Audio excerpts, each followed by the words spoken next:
औज़ुबिल्लाहिमिनश्शैतानिर्रजीम बिस्मिल्लाहिर्रहमानिर्रहीम अस्सलामु अलैकुम वरहमतुल्लाहि वबरकातुहू।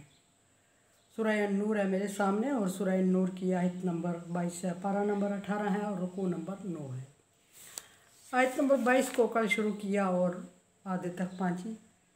आयत ज़रा वजाहत तलब है, टाइम ले रही हैं। और कल तक ये बात वाज़े की मैंने कि ये आयत हज़रत अबू बकर सिद्दीक़ के बारे में नाज़िल हुई।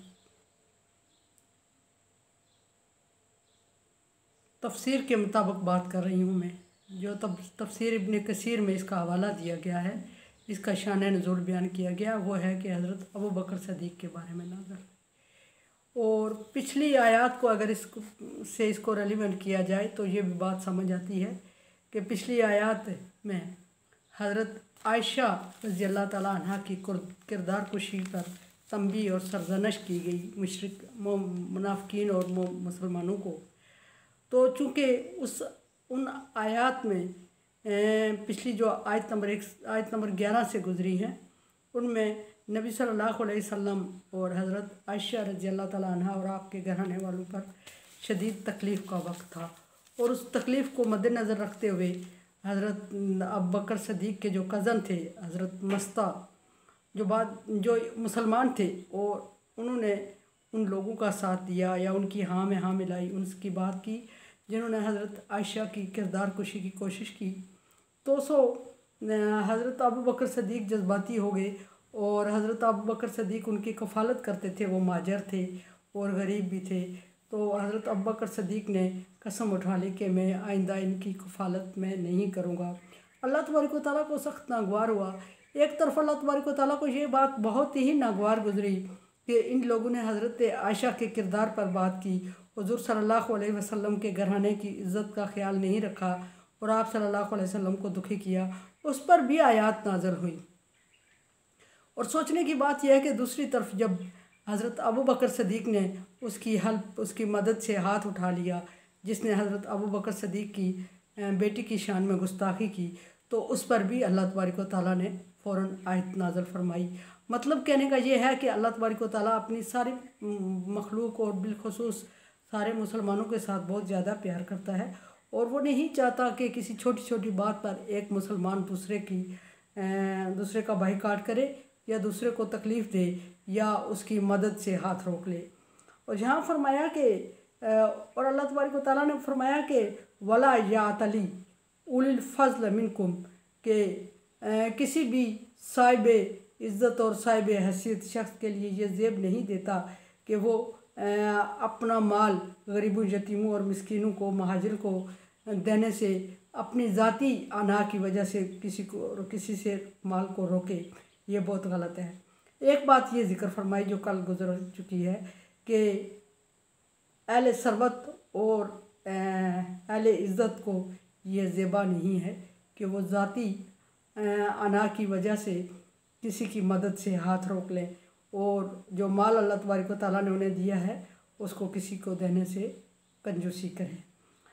दूसरी बात अल्लाह तबारक व तआला ने फरमाई याफ़ू वल याफ़ू, चाहिए ये कि वो माफ़ कर दे।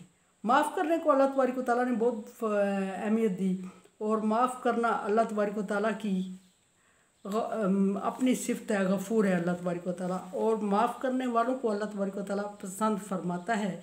ना सिर्फ पसंद फरमाता है बल्कि ताकीद भी फरमाई और बहुत बड़ा अजर का भी वादा किया कि माफ़ करने वालों के लिए बहुत बड़ा अजर है। और यस्फ़हू सिर्फ माफ़ ना करे बल्कि यस्फ़हू नज़रअंदाज कर दिया करे छोटी छोटी बातों को। बज़ाहिर ये बात छोटी नहीं थी जो हज़रत आयशा पर बात हुई थी, लेकिन अल्लाह तबारक व तआला ने चूँकि हज़रत आयशा की शान में सूरत पूरी और आयत नाज़िल फरमा के हज़रत आयशा की सफाई खुद दे दी।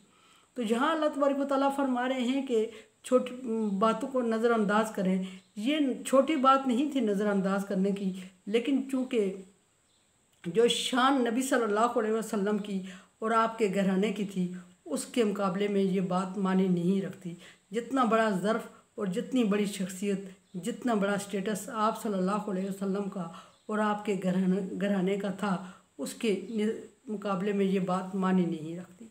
और दूसरी बात ये भी कि दरगुजर किया करें और इग्नोर कर दिया करें, माफ़ कर दिया करें कि इन छोटी छोटी बातों को अना का मसला बना के फ़ौरन मुसलमानों को, किसी भी मुसलमान को मुकाबले पे या बदला लेने पे नहीं उतराना चाहिए, बल्कि माफ़ करने को तरजीह देनी चाहिए। और छोटी छोटी बातों को अगर नज़रअंदाज करते रहेंगे तो माशरे में बेचैनी और बदअमनी नहीं होगी, बल्कि माशरा पुरसकून रहेगा। और अगर एक शख्स दरगुजर करेगा तो दूसरा खुद ब खुद उसके सामने झुक जाएगा, शर्मिंदा हो जाएगा और दरगुजर करने पर मजबूर हो जाएगा। और ये एक रीत है दरगुजर करने की, जो कि एक दफ़ा ये रीत डाल दी जाए तो बाकी लोगों के में खुद ब खुद ये सिर्फ डेवलप होती जाती है।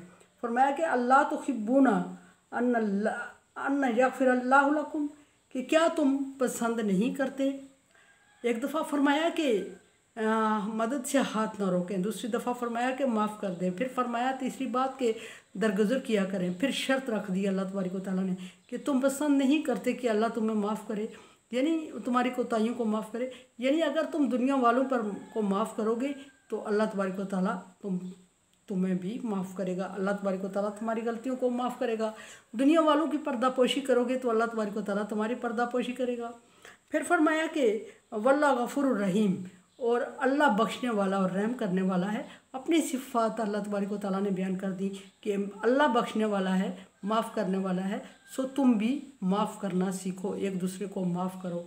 और रहीम, अल्लाह रहम करने वाला है और तुम भी एक दूसरे पे रहम करो। मन ला यरहम ला युरहम, हदीस के मुताबिक जो रहम नहीं करता उस पर रहम नहीं किया जाता।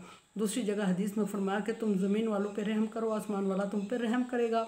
यहाँ फरमाया कि अल्लाह तबारक व तआला ने के इशारा ये दे दिया कि अल्लाह तबारक यग़फिर लकुम यग़फिर अल्लाहु लकुम, अल्लाह तबारक व तआला तुम्हें माफ़ करेगा। यानी शर्त रख दी कि अगर तुम अपने भाइयों को, मुसलमानों को माफ़ करोगे तो अल्लाह तबारक व तआला तुम्हें माफ़ करेगा। अगर उनकी गलतियों कोताहियों को नज़रअंदाज करोगे, अल्लाह तबारक व तआला तुम्हारी गलतियों और कोताहियों को नज़रअंदाज करेगा, बुराइयों को नज़रअंदाज करेगा। उन पर रहम करोगे तो अल्लाह तबारक व तआला तुम पर रहम करेगा। सो ये एक तरफ अल्लाह तबारक व तआला ने शदीद तंबीह की और सरजनश की उन लोगों की जिन लोगों ने हज़रत आयशा पर बोतानबाजी की। दूसरी तरफ हज़रत अबू बकर सिद्दीक़ को सख्त तंबीह की अल्लाह तबारक व तआला ने और सरजनश करते हुए फरमाया कि इन लोगों से कतई ताल्लुक़ ना करो और उनसे ताल्लुकात को उस्तवार करो, उनसे मदद ना छीनो, उनको मदद देते रहो और उसको इज़्ज़त का सवाल बना के छोटी छोटी बातों पे बड़ी बातों को जो अल्लाह तबारक व तआला के अहकामात हैं उनको इग्नोर ना करो। छोटी बातों की वजह से रहम करोगे, रहम की जाएगी तुम पर। और अल्लाह माफ़ करने वाला है, सो तुम भी अल्लाह की खातिर एक दूसरे को माफ़ करना, दरगुजर करना सीखो। कुरान समझे, देखे समझे और सब्सक्राइब करें और सदका जारिया में मेरा साथ दें। ताअवनु अला बिर्रि व तक़वा, अल्लाह तबारक व तआला का हुक्म है नेकी और भलाई के कामों में एक दूसरे से ताअवुन करो। सो ताअवुन करें, सदका जारिया में मेरा साथ दें, सब्सक्राइब करें। अल्लाह हाफिज़।